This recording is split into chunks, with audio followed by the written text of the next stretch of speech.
¿Cuántos conocen a Dios? Amén. ¿Lo han experimentado en su vida? Tantos atributos que Él tiene y todas esas cosas que Él tiene y que es, la palabra nos dice que Él es inmutable y que no cambia. Así que si Él fue, sigue siendo así y será así. Amén. Antes de entrar en la palabra que quiero compartir,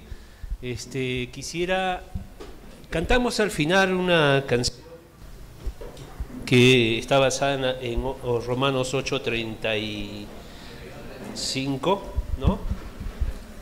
Quiero leer el 35. No sé si me acompañan para leerlo. Y si alguien lo tiene, antes que yo lo encuentre, lo pueda leer y compartir. Romanos 8. Sí, de 35. Perfecto. ¿Quién lo tiene? ¿Amén? ¿Lo puedes leer, por favor, Enrique? La palabra de Dios dice así: ¿quién nos separará del amor de Cristo? ¿Tribulación, o angustia, o persecución, o hambre, o desnudez, o peligro, o espada? Como está escrito: por causa de ti somos muertos todo el tiempo, somos contados como ovejas de matadero. Amén. Amén. Es una promesa de Dios. Pero un hermano muy querido argentino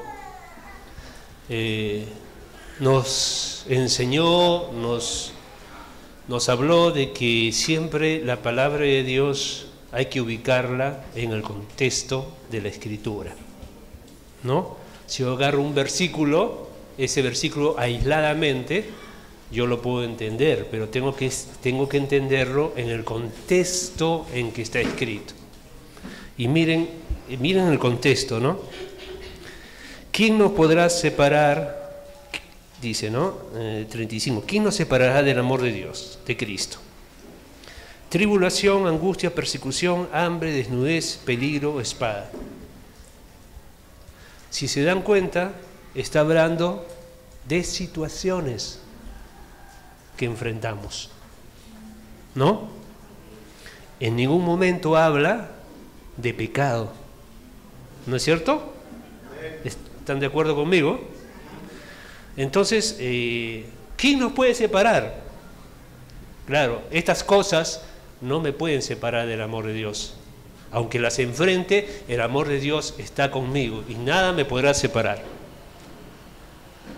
Pero no es que nada en absoluto me pueda separar, si hay algo que me puede separar, y es la vida en pecado.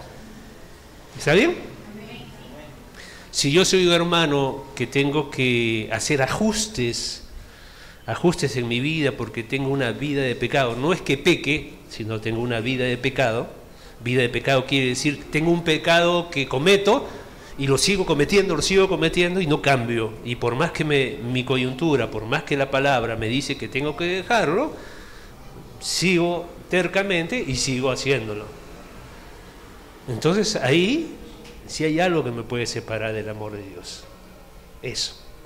Pero las situaciones que enfrentamos no nos pueden separar. ¿Amén? ¿Se entiende? ¿Sí? Bien, está bien. Bien, vamos a hablar un poquito de nuestro Dios, ¿no? La palabra de Dios dice, y esta, ¿qué dice Cristo? Esta es la vida eterna, que te conozcan a ti. ¿Qué más? Al único Dios verdadero y a Jesucristo a quien tú has enviado. Hermanos, la vida eterna está en conocer a Dios, en saber cómo es, en saber lo que es, en saber lo que Él ha hecho, que ha hecho conmigo, que ha hecho a favor de mí. Saber su carácter, saber sus atributos. Eso es muy importante, hermanos, porque aquel que lo conoce, aquel que lo va conociendo, aquel que se interesa, aquel que busca conocer a Dios, su fe va a incrementar, va a estar mucho más preparado para enfrentar las aflicciones y gozará de la bendición de Dios, porque será una persona que conoce a Dios, que espera en Dios, que es fiel a Dios, que tiene su esperanza puesta en Dios y que Dios no le va a defraudar. Entonces es muy importante ir conociendo a Dios, sobre todo conocer su propósito eterno, saber lo que le gusta y lo que no le gusta. Si yo quiero agradar a una persona, yo tengo que saber lo que le agrada y lo que le desagrada, porque quiero a esa persona yo agradarle, ¿no? Entonces, qué importante es conocer los atributos de Dios. Y esta mañana vamos a ver algunos atributos de Dios que van a ser muy importantes para nosotros. Padre, esta mañana te damos gracias. Gracias por ser nuestro Padre. Gracias porque Cristo vino y ahora es Señor nuestro. Él gobierna nuestra vida, reina en nuestra vida. Y es un privilegio estar bajo el reino del Señor. Nuestra vida está direccionada por su reino. Y si somos gobernados por Él, sabemos que nuestra vida apuntará al blanco. Tendremos todas las promesas y los beneficios de ser un hijo de Dios. Te damos gracias esta mañana, Señor, que mis hermanos tengan abierto su corazón, como dice la palabra, el que tiene oídos para oír, que oiga lo que dice la Escritura, y que eso sea una semilla que crezca en nuestro corazón, que nos establezca y que nos fortalezca. En el nombre de Jesús. Amén. Vamos a ver primeramente tres atributos que casi son muy cercanos: la omnipresencia, la omnipotencia y la omnisciencia. Son atributos invisibles de Dios en la creación. Romanos 1:20, me van a ayudar a buscarlo, Romanos 1:20, y podamos nosotros agilizar el compartir.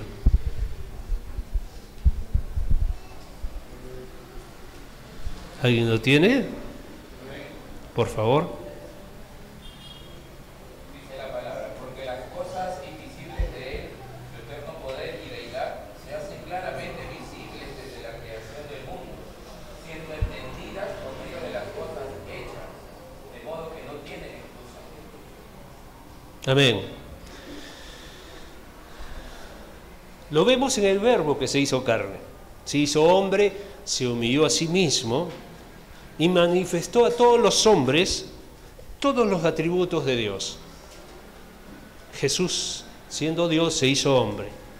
Y en Él vemos toda la deidad de Dios, todos los atributos de Dios. Manifestó en los hombres las actitudes de Dios, los rasgos de Dios, su bondad, misericordia, justicia. Pero hay tres atributos que son muy importantes entender, que son la omnipotencia. ¿Qué significa omnipotencia? Que tiene todo poder. Eso quiere decir que Él puede todas las cosas. No hay nada que Él no pueda hacer. Todo lo puede hacer. Entonces, ahí ya hay un rasgo de Dios que yo necesito no solamente conocer, sino creer.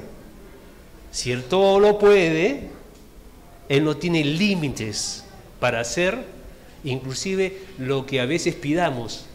Lo que es imposible para el hombre, es posible para Dios, ¿no?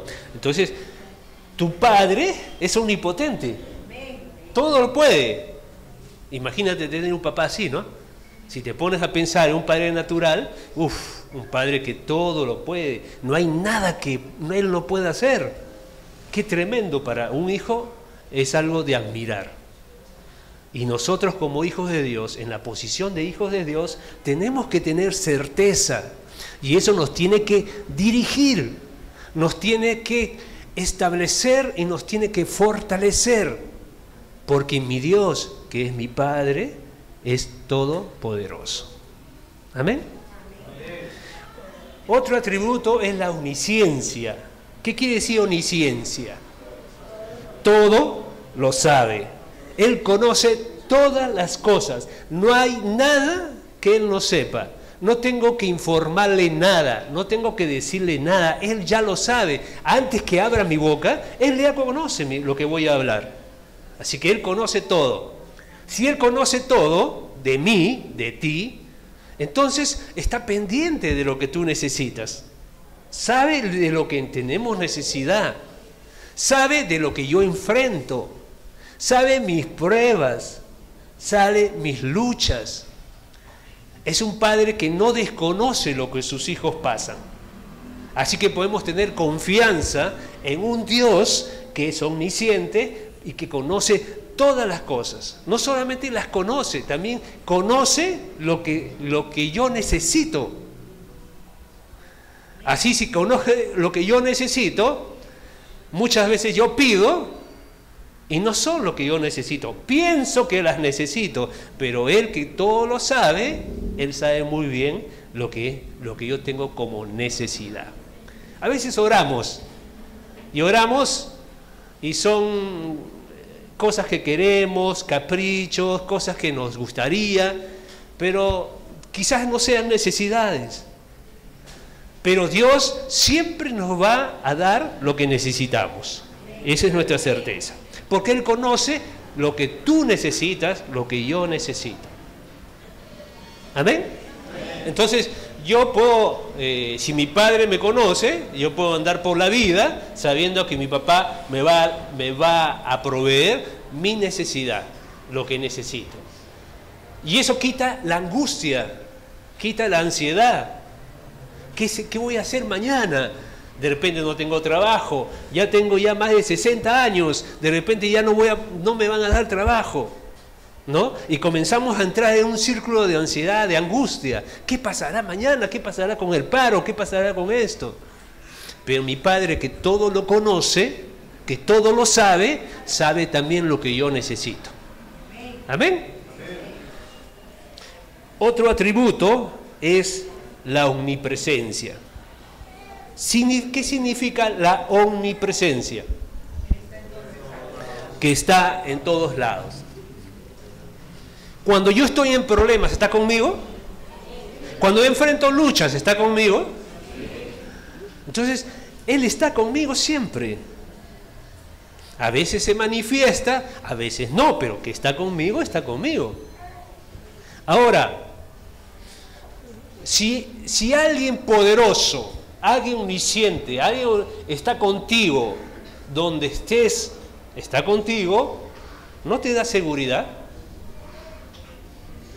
Un niño, cuando es chiquito, cuando se asusta, cuando tiene una pesadilla, va corriendo a la cama de su papá. No sé si les ha ocurrido a ustedes, pero a mí me ha ocurrido. Justin, cuando era chiquitito, iba corriendo a la cama de nosotros. A la mamita la empujaba así con el cuerpecito y se metía a la cama. Y dormía como un angelito. ¿Por qué? Porque estaba acompañado de sus padres, ¿no? Cuando un niño va a cruzar la pista o un perro ladra y el niñito es chiquito y el papá está con él, lo que hace el niño es agarrar la mano del padre, ¿no? Y se pone así, se pega al padre, porque se siente seguro, porque se siente protegido. Entonces nosotros, viendo esa figura, tenemos nuestro Padre que está con nosotros. Y es más, nosotros no necesitamos sacar cita para estar con el Padre y para que hablar con Él. Dios, Jesucristo, derribó toda barrera de impiedad, demolió el velo que cubría y que separaba al hombre de Dios fue derribado, ¿no? Entonces yo tengo acceso, yo no tengo que hablar a larga distancia. Dios, ¿estás ahí? ¿Me vas a contestar? ¿Te puedo hablar? ¿No? Por favor, sáquenme una cita con Él, que quiero hablar con Él. No. Como Él está en todo lugar, yo puedo hablar con Él en oración. Yo puedo pedir. Incluso cuando estoy caminando y enfrentando pruebas, yo puedo hablar con Él. Es algo que nosotros aún no descubrimos. Qué interesante que la mujer samaritana le dice a Jesús, ¿dónde debemos ir? ¿A Jericín o a Jerusalén? ¿No? A orar. Y mujer dice, mujer, ni aquí ni allá. Porque Dios busca aquellos que lo adoren en espíritu y en verdad. Y en espíritu quiere decir que no hay límite de lugar. No hay aquí ni allá, ahora, en este momento. ¿Amén? Entonces, eso tenemos que descubrir. Hermanos, yo iba a predicar sobre nuestro sacerdocio hoy. Voy a tomar algo de ahí. Nosotros somos sacerdotes de Dios y somos ovejas de Dios. Pero nos quedamos casi siempre con que somos ovejas. Y nos vemos desprotegidos, y nos vemos que necesitamos de cuidado, necesitamos que nos ayuden, que nos salven, que nos socorran. Pero hermanos, somos sacerdotes. No nos olvidemos, somos intercesores, somos hombres ungidos con el Espíritu Santo y que tenemos poder de Dios para hacer las obras que Él nos envía. Tenemos esperanza, tenemos victoria en Cristo Jesús. Entonces, tenemos que ver que nosotros, aparte de ser ovejas, somos sacerdotes de Dios. ¡Qué privilegio! Y todo lo que eso conlleva, ¿no?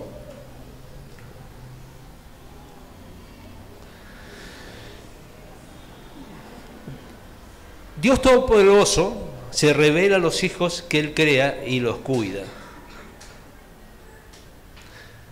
¿Por qué a veces Dios no hace aquello que le pedimos, aquello en oración que pedimos? ¿O por qué permite que ocurran situaciones a veces que nos causan dolor? ¿Por qué a veces se demora en cumplir algunas cosas? Y vamos a ver en la palabra ejemplo de hombres y mujeres que pasaron por este tipo de preguntas. Conocían el poder de Dios y su cuidado que Él tiene con su pueblo, pero no entendían por qué la razón. El Señor a veces no actuaba como ellos esperaban. Y esto nos hace ver aquí el atributo de la omnisciencia de Dios. No siempre lo que uno pide es lo mejor para uno. No siempre lo que le pedimos a Dios es lo mejor para nosotros. O puede suceder que lo que le pido a Dios no es el momento adecuado. Dios puede esperar que madure, Dios puede esperar una mejor situación, ¿no? ¿Qué quiero decir con esto?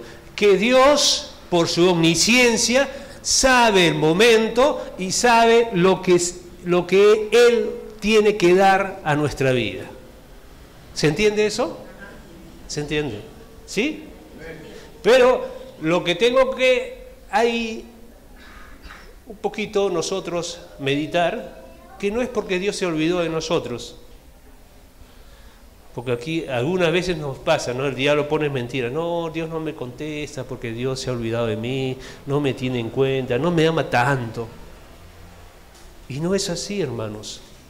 Dios, por su omnisciencia, sabe lo que tú necesitas, pero también sabe el momento en que es lo que le pides, tiene que darte. Lo que tenemos que hacer es aferrarnos de nuestro conocimiento de Dios, de nuestra experiencia con Dios, saber que es omnisciente y saber esperar con paciencia la respuesta de Dios. Amén. Dios puede todo y sus planes no pueden ser frustrados. Job 42, 2.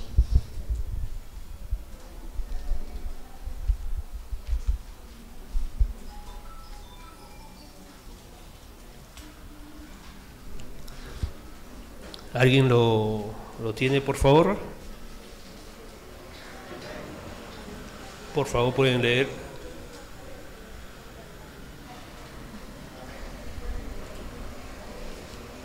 ¿Sí? Yo conozco que todo lo puedes y que no hay pensamiento que se esconda de ti.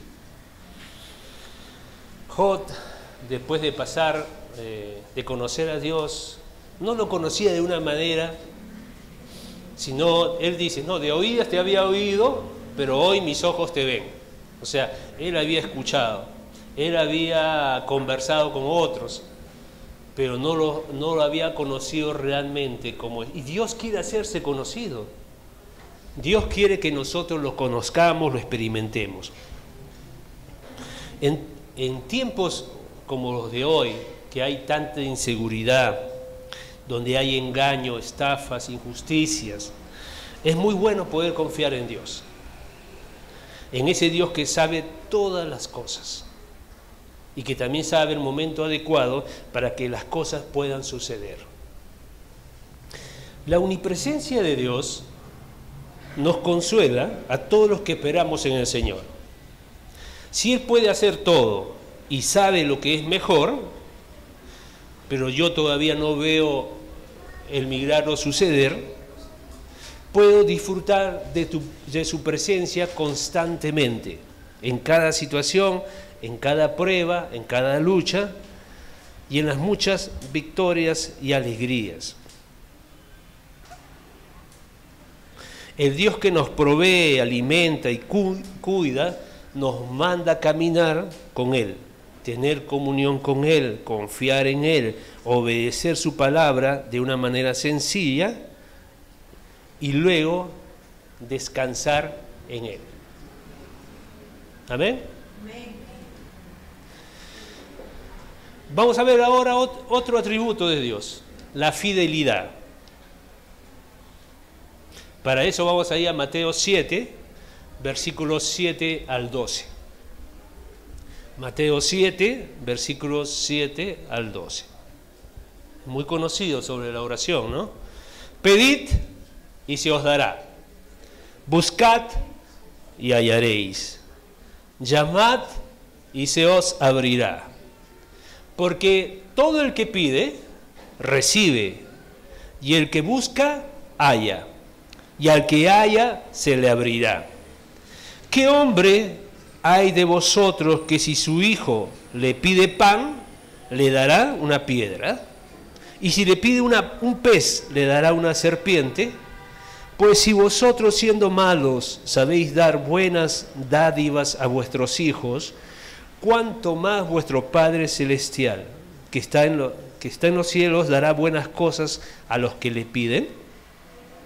Así que todas las cosas que queráis que los hombres hagan con vosotros, así también haced vosotros con ellos, porque esta es la ley y los profetas. Jesús aquí está enseñando a sus discípulos a orar. Mas también en este pasaje explica que la postura correcta que uno debe tener al orar. Y la clave es estar llenos de fe, ¿no? Porque dice que pide, se le dará, el que llama, se abrirá, ¿no? Entonces hay una respuesta segura que va a venir. Y está hablando de la fe. Entonces, si para Dios es importante la manera con que nosotros oramos, ¿cuál es la actitud correcta frente a las palabras de Jesús?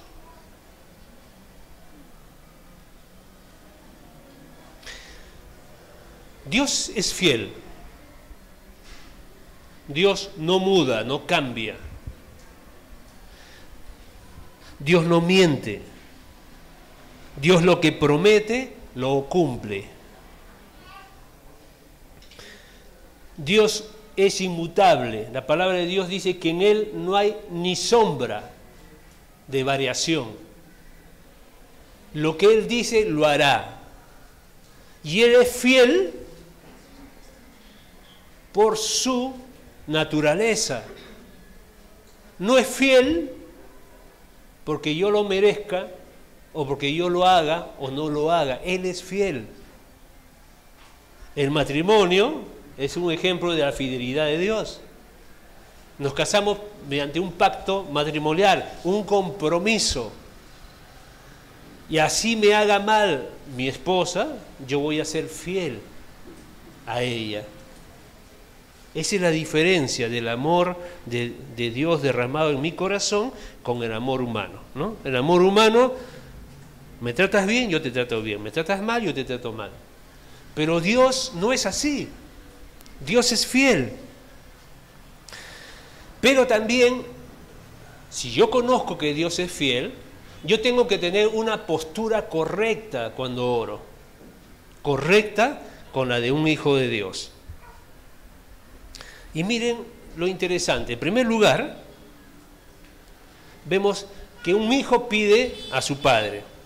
Y Jesús establece ese patrón. No solamente en sus enseñanzas, sino a través de su vida. Muestra que debemos pedir a Dios lo que necesitamos, seguros de su fidelidad y de que el Padre nos oirá y nos atenderá conforme a su voluntad. Jesús nos enseña que no debemos andar ansiosos, preocupados con qué vamos a vestir, qué vamos a comer, pues dice, el mismo Padre que sustenta las aves va a sustentar también a sus hijos. Y los hijos, Jesús dice, ¿no? Hablando de las aves y hablando de los lirios del campo, ¿cuánto más ustedes? Ese cuánto más, ¿qué quiere decir? Que nosotros valemos para Dios mucho más. Si estas cosas que son rápidamente destruidas, ¿no? Las aves tienen poco tiempo de vida, las flores se marchitan al atardecer, algunas. ¿Cuánto más ustedes? Dicen, ¿no? Entonces, Dios lo que hace con nosotros es sustentarnos. Él va a proveer siempre, porque Él es fiel. Y porque esa es su promesa, y porque nosotros, como hijos, pedimos al Padre. ¿Está bien? Un hijo siempre espera la cobertura del Padre. Mi hijo no pregunta si va a haber para comer, no pregunta si va a tener para estudiar, porque él confía en sus padres. Y cuando un hijo va a orar al Señor, se tiene que colocar en la posición de hijo. Y en la posición de hijo es que mi Padre me atiende. Yo como hijo le pido. ¿Por qué? Porque yo sé que Él es fiel. Porque mi Padre tiene un carácter y porque mi Padre es así. Es un Padre perfecto. Está hablando, si ustedes, ¿no? Siendo imperfecto le dan cosas buenas a su hijo, ¿cuánto más vuestro Padre Celestial? Nos está diciendo que Él es el Padre perfecto. Y yo cuando voy a orar, tengo que tener eso en conciencia, en mi conciencia. Tengo que ir sabiendo a quién le estoy pidiendo. Y no dudando. Santiago dice, si alguno pida, pida con fe. No dudando, dice. Y no crea que el que duda va a conseguir cosa alguna. Entonces uno tiene que ir en la posición de hijo y reconocer que Dios es su Padre. ¿Amén? Para eso tenemos que tener certeza. En segundo lugar, nosotros como hijos confiamos en nuestro Padre. Parte del proceso de la paternidad es la confianza del hijo con el Padre. Nosotros estuvimos en un proceso de adopción y una de las cosas que era muy importante en la relación padre e hijo es crear el vínculo, crear la confianza. Qué terrible es que un hijo no le tenga confianza a su padre. Terrible. Pero nosotros, como padres, en la relación que tenemos con nuestros hijos, vamos creando el vínculo, ese vínculo con el hijo. Y el hijo nos comienza a conocer, y el hijo comienza a confiar en nosotros, porque hay una relación, porque nunca le fallo, porque siempre cumplo lo que prometo, lo que ofrezco. Entonces el hijo crece en una confianza y en una seguridad con su papá, ¿no? Si le digo que voy a ir a su colegio, yo estoy en su colegio. Siempre estoy cumpliendo mi palabra con mi hijo. Y Dios es igual. Dios quiere que lo conozcamos. Dios atiende nuestras oraciones. Cuando somos niños en la fe, Dios, la característica de todo niño es pedir. El niño pide, pide, pide, y está bien. Como niños en la fe uno comienza a pedir, pero conforme va conociendo al Padre, uno va comenzando a tener confianza en Él y va comenzando a gustar de Él. Yo quiero estar con mi Padre. No me importa lo que me dé, yo quiero estar con Él. ¿No te ha sucedido con tu hijo? Él quiere estar contigo. E igual es nuestro Padre Celestial con nosotros. Tenemos que nosotros, esa relación de confianza que Dios nos da, tenemos que nosotros solidificarlo. El hijo que posee un padre de buen carácter tiene más confianza en él, más seguridad en él. O sea, un hijo se va a atrever a hablar con el padre si sabe que el padre tiene buen carácter, si es paciente, si es bondadoso, ¿no? Si es misericordioso, si es amoroso, si es bondadoso, ¿no? Voy a tener más confianza con él. Pero ¿qué pasa si tu padre explota en ira? O a veces está refunfuñando y te quieres acercar a hablar y explota en ira. No me hables nada, no quiero saber nada ahorita. El hijo comienza a perder confianza en su padre. Ya tiene miedo a acercarse y expresar algo, pedir algo. Bueno, así también es la relación del hijo con el Padre. Nuestro Padre Celestial. Nuestro Padre es bondadoso. Nuestro Padre es perfecto. Es el Padre perfecto. A veces hasta los padres muy buenos, naturales, no son perfectos como Dios. Pero Dios es nuestro Padre perfecto. Es perfecto en todo. Es completamente santo. Él no puede pecar, no te puede hacer daño, no te puede dar un mal consejo, no te puede dirigir mal, no te puede poner un sentir en tu corazón que sea malo, porque es un Padre perfecto. Dice la palabra que sus pensamientos son más altos que los nuestros. Quiere decir que sus pensamientos son muy elevados, son muy santos. Él no puede pecar. Nosotros podríamos, hasta algunos esperamos que nos vaya a dar, ¿no? Pero aun cuando nos corrige, Él es un Padre amoroso, ¿no? Y nos va a corregir siempre para bien. No es el Padre que te dice, sal de mi vista, no te quiero ver, estoy molesto contigo. No, Él más bien nos atrae a Él cuando cometemos errores. nos atrae a Él. Ese es el Padre que te dice, ¿qué te pasó, hijo? ¿Qué problema pasaste? ¿No? Y nos aconseja, y nos corrige, y nos exhorta. ¿Quién no se va a acercar a un Padre así? Y Dios quiere que nosotros nos acerquemos a Él de esta manera.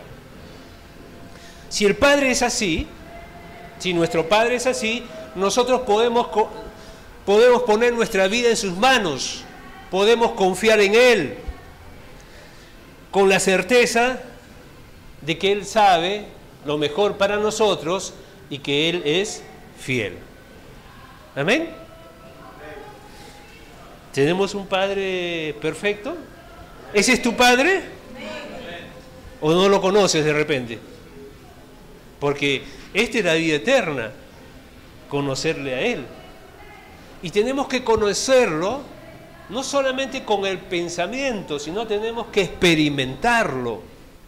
Hay dos formas de conocer, por experiencia y por conocimiento. Y Dios quiere que lo conozcamos por la experiencia, que intimemos con Él, que hablemos con Él, que vivamos con Él y que lo conozcamos a Él. ¿Amén? Si un hijo tiene un padre como este, con ese carácter, con esa naturaleza, es fácil sujetarse a un padre así, ¿o no? Miren, hay dos formas de obedecer a un padre: con que nos los imponga o porque vemos autoridad en él. Si no haces esto, te va a ir mal. Si no haces esto, no voy a hacer esto. Si haces esto, te voy a castigar. Estoy poniendo poder para someter a una persona. Pero si un padre es amoroso, si un padre tiene un carácter bondadoso, si un padre tiene el carácter de Dios, del fruto del Espíritu fluyendo, lo que va a pasar es que el hijo, cuando le pida algo el padre, el hijo lo va a hacer. Con un padre así es fácil ser sujeto. Entonces, cuando nosotros tenemos esa relación con este Dios, con todos esos atributos, nosotros nos vamos a sujetar. Entonces, ¿por qué digo esto? Porque cuando yo entro en oración, cuando yo entro en relación, tengo que relacionarme como hijo. Tengo que confiar, tengo que pedir al Padre, porque lo conozco, y tengo que estar sujeto a Él. Si es así, estoy dando la posición de hijo. ¿Se entiende eso? ¿Alguno no lo entiende? Por favor, con confianza. Yo tengo que relacionarme como hijo, hermano. Y eso habla de nuestra identidad. Creemos que somos hijos de Dios. Creemos que Él es nuestro Padre. O solamente somos creyentes que existe un Dios, que hay un Dios, pero no tengo relación con Él. Pero la base de esa relación, si se dan cuenta, es el carácter de Dios. Es el poder conocerlo y confiar y crecer en intimidad con ese Dios. La sumisión es fruto de la confianza. Aquel que confía en el cuidado de Dios irá a someterse a su voluntad y a sus mandamientos.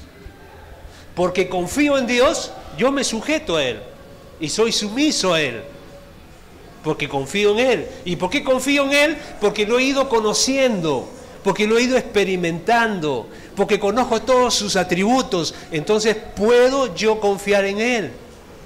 Y si yo confío en Él, sé que no peca, que eres santo, que no me puede hacer daño, que busca el bien para mí, que conoce todo, que está en todo lugar, que todo lo puede. Conozco su carácter, yo puedo obedecerle. Porque sé que lo que Él diga, lo que Él haga, siempre va a ser buena voluntad, perfecta y agradable. Amén. Jesús viene a ser nuestro ejemplo perfecto. En Getsemaní, en el huerto, poco antes de morir, poco antes de ir a la cruz, en medio de mucho sufrimiento, sabiendo que sobre sí tomaría la ira de Dios, toda la ira de Dios iría descargada sobre él por los pecados que tú y yo cometimos, Jesús ruega al Padre, le pide que le ahorrase ese sufrimiento. Más confió en Dios, porque él se sujetó. ¿Te diste cuenta que se sujeta?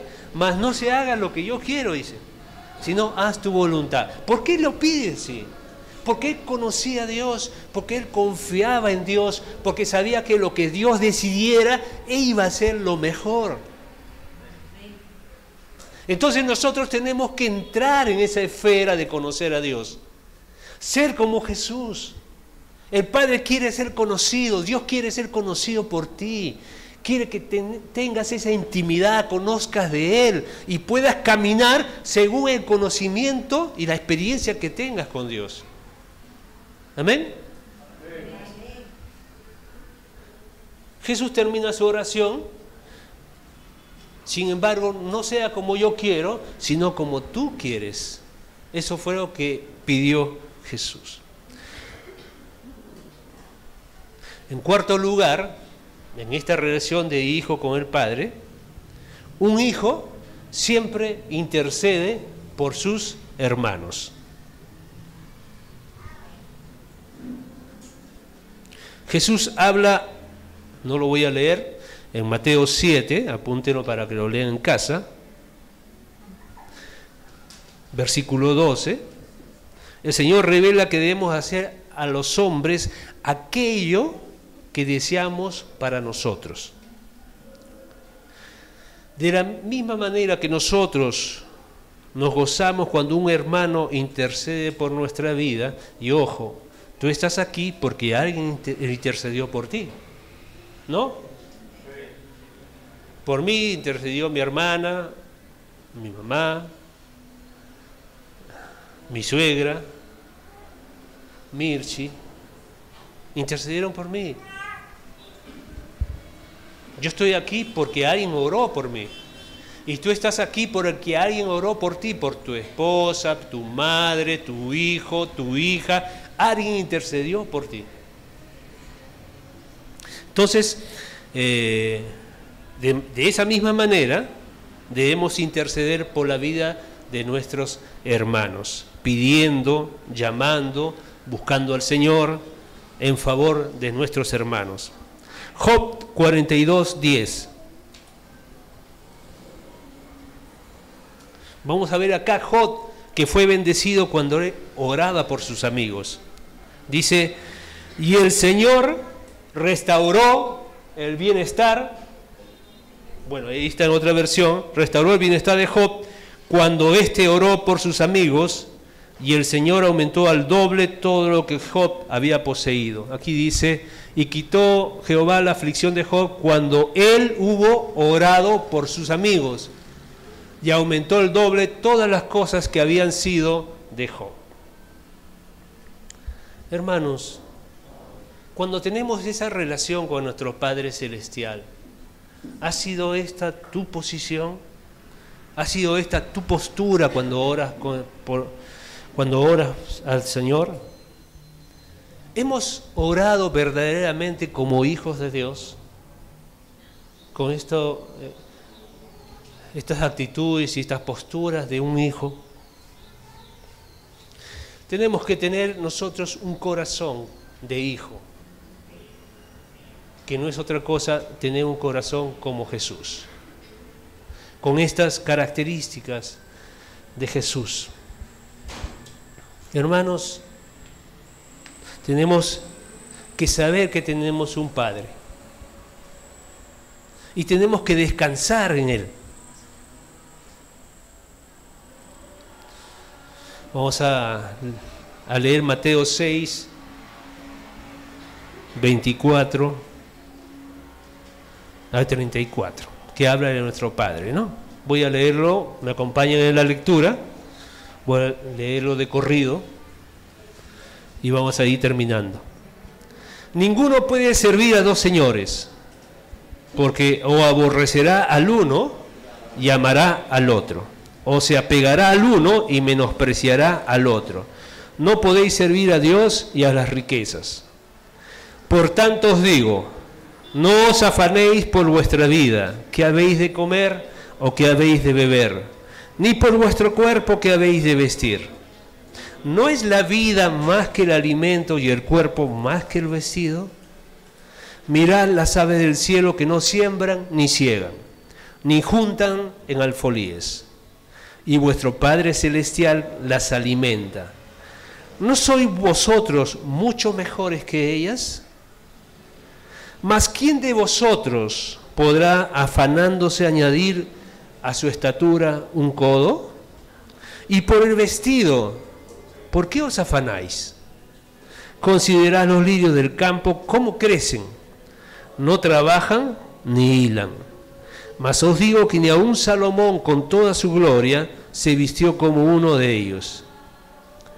Y si la hierba del campo, que hoy es y mañana es echada al horno, Dios la viste así, ¿no hará mucho más a vosotros, hombres de poca fe? No os preocupéis pues diciendo, ¿qué comeremos? ¿Qué beberemos? ¿O con qué nos vestiremos? Porque los gentiles buscan todas estas cosas, pero vuestro Padre Celestial sabe que tenéis necesidad de todas estas cosas, la omnisciencia, ¿no? Mas buscad primeramente el reino de Dios y su justicia, y todas estas cosas os serán añadidas. Así que no os afanéis por el día de mañana, porque el día de mañana traerá su propio afán. Basta al día su propio mal. Es interesante, ¿no? La clave es si estás siendo gobernado por Dios. Porque dice, buscad el reino de Dios y su justicia. La pregunta clave de todo este versículo radica en que si tú y yo somos gobernados por Dios, o gobiernas tú tu propia vida. Si gobernamos nuestra propia vida, si nosotros decidimos lo que es mejor para nosotros, vamos a vivir angustiados, preocupados, afanados. Pero si Dios es el que gobierna tu vida, vives de acuerdo a la voluntad de Dios, haces de acuerdo a la voluntad de Dios, practicas la palabra de Dios en tu vida, la encarnas, si estás bajo su reino, Él te gobierna, tienes que estar tranquilo. Por todas las cosas que hemos visto anteriormente, por su omnisciencia, por omnipresencia, por su omnipotencia, por su carácter, por su santidad, por su justicia, fidelidad, por todas esas cosas. El que me está gobernando es este que hablamos de él hace unos momentos. Entonces yo me dejo gobernar. Uno que es hijo, dijimos que se sujeta. El que se sujeta es que se pone bajo el gobierno de Dios. ¿Y cuál va a ser? Bajo el yugo de Dios también. ¿Y cuál es la consecuencia? Que tendría que vivir tranquilo. Tendría que vivir en paz. Y hermanos, aquí radica la vida. Si la vivimos angustiados, afanados, o vivimos confiados y pacientes, confiando en la voluntad de Dios. Vamos a ser libres, hermanos, de toda ansiedad cuando...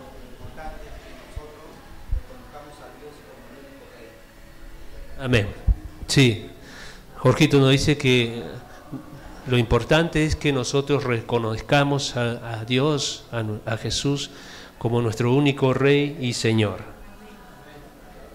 Si hay un Señor, hay un súbdito.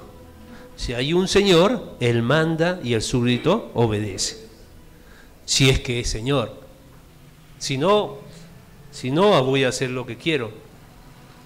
Entonces, como dice Jorge, la pregunta es, ¿Él es tu Señor? ¿Él es tu Rey? Y eso se va a ver no en lo que yo hable, sino en lo que yo vivo. ¿Amén? Bien. Entonces, pero también esta porción bíblica nos habla de la paternidad de Dios. Nos habla, nos invita a ver nuestra vida desde la perspectiva de la paternidad de Dios. Acá en el Sermón del Monte aprendemos el tema central, que es el relacionamiento de los discípulos con su Padre Celestial. En esta parte lo vemos así. Entonces, en esta comunión con nuestro Padre, vamos a tener libertad para poder descansar. La Biblia nos estaba diciendo, no andéis ansiosos por vuestra vida. Eso es mucho más que una orden o una prohibición. No andar ansioso es un tremendo privilegio que tenemos como hijos de Dios.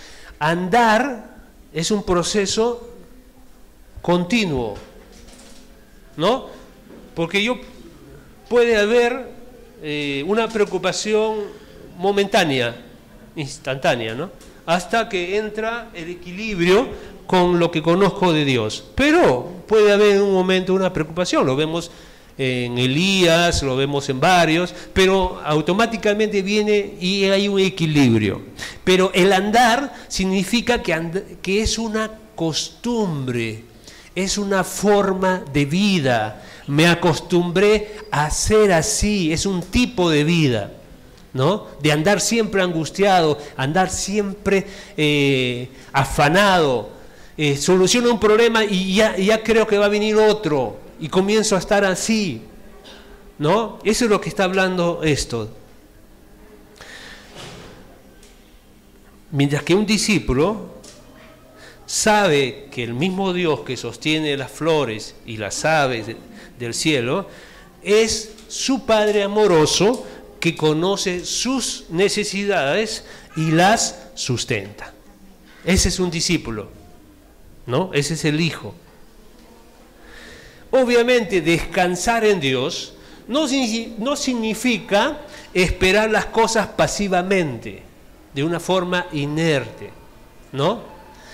Yo me acuerdo cuando el pueblo de Israel, el faraón y su ejército venía, y el pueblo de Israel se encontró con el Mar Rojo, ¿no? Y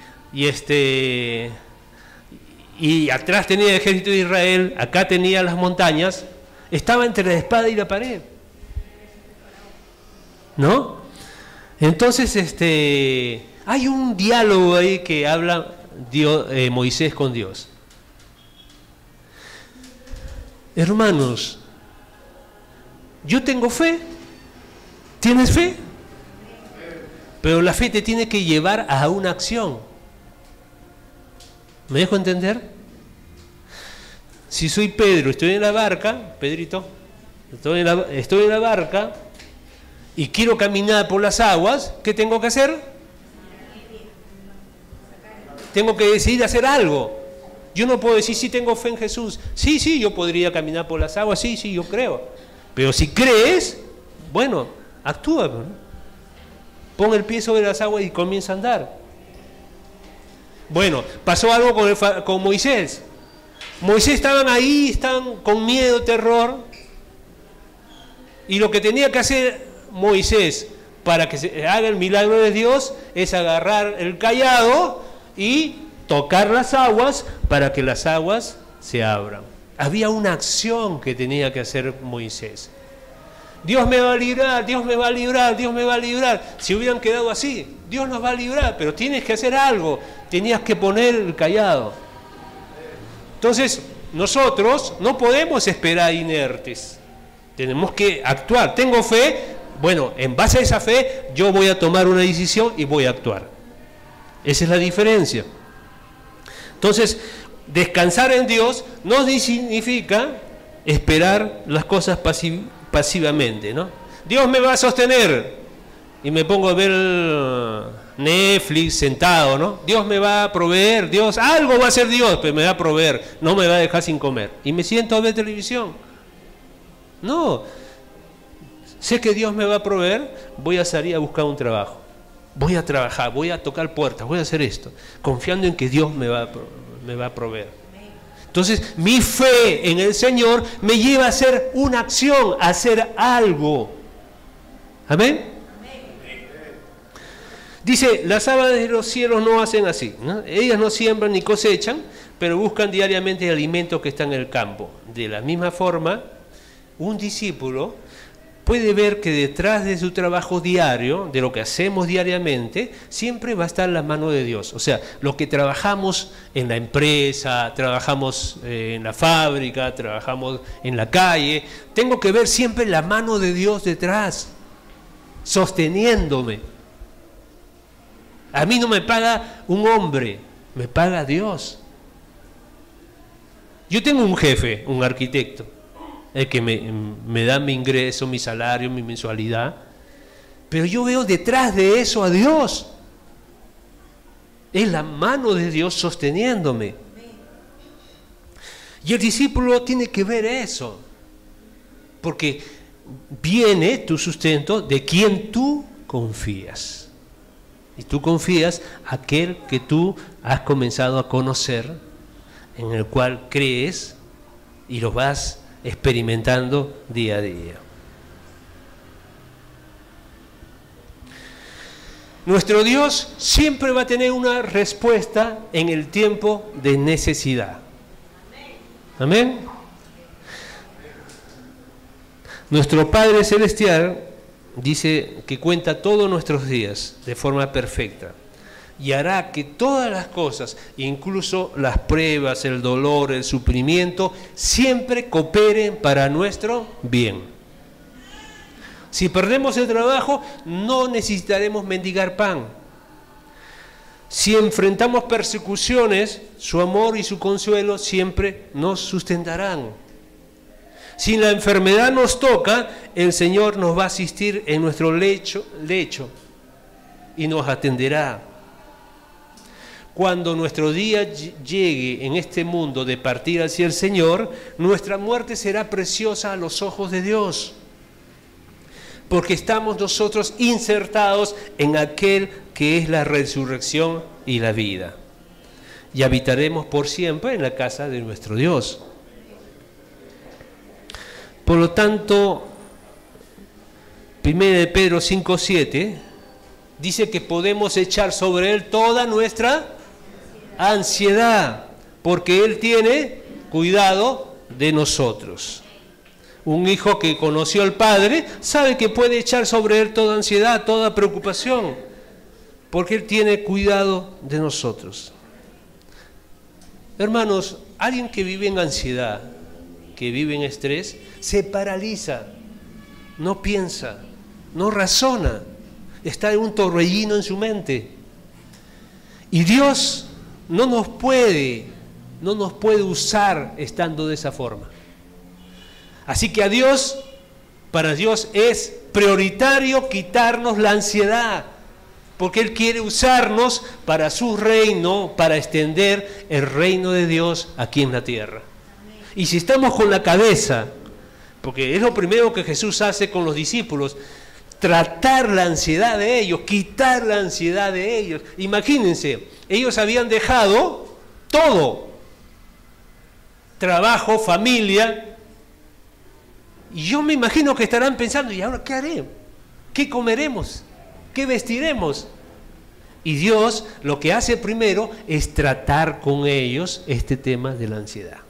Y se los quita, porque entran en una relación con Jesús, y Jesús es Dios encarnado. Lo conocen a Él, comienzan a confiar en Él, lo experimentan a Él, y vemos a los discípulos mucho después sin esa ansiedad. Por último les digo, hermanos, El incrédulo se enferma, el cristiano también. Los incrédulos pierden el trabajo, nosotros también. La única diferencia es que nosotros tenemos esperanza. Y nuestra esperanza está en Él. Pero de que Jesús, en sus últimas palabras, a los discípulos dijo: en el mundo tendréis aflicción, mas tened buen ánimo, yo he vencido al mundo. Amén, hermanos, no nos sorprendamos. Un hijo de Dios se enferma, un hijo de Dios muere, un hijo de Dios, si hay temblor, su casa se puede caer, un hijo puede pasar todas esas cosas, hermanos. Pero nosotros no somos como el mundo, pues nosotros tenemos esperanza. Tenemos un Dios que vela por nosotros y que es fiel a sí mismo, a su palabra y a lo que Él dijo. Y ese Dios te va a acompañar todos los días de tu vida. Pero vuelvo a Romanos. No hay nada que nos pueda separar del amor de Dios. Lo único es que no vivamos en su reino. ¿Amén? Oremos al Señor. ¿Conoces un poquito más de Dios ahora? Amén. Bueno, vive en base a lo que la palabra de Dios te ha hablado esta mañana. No yo, sino la palabra de Dios. Amén. Padre, esta mañana, Señor, te damos gracias.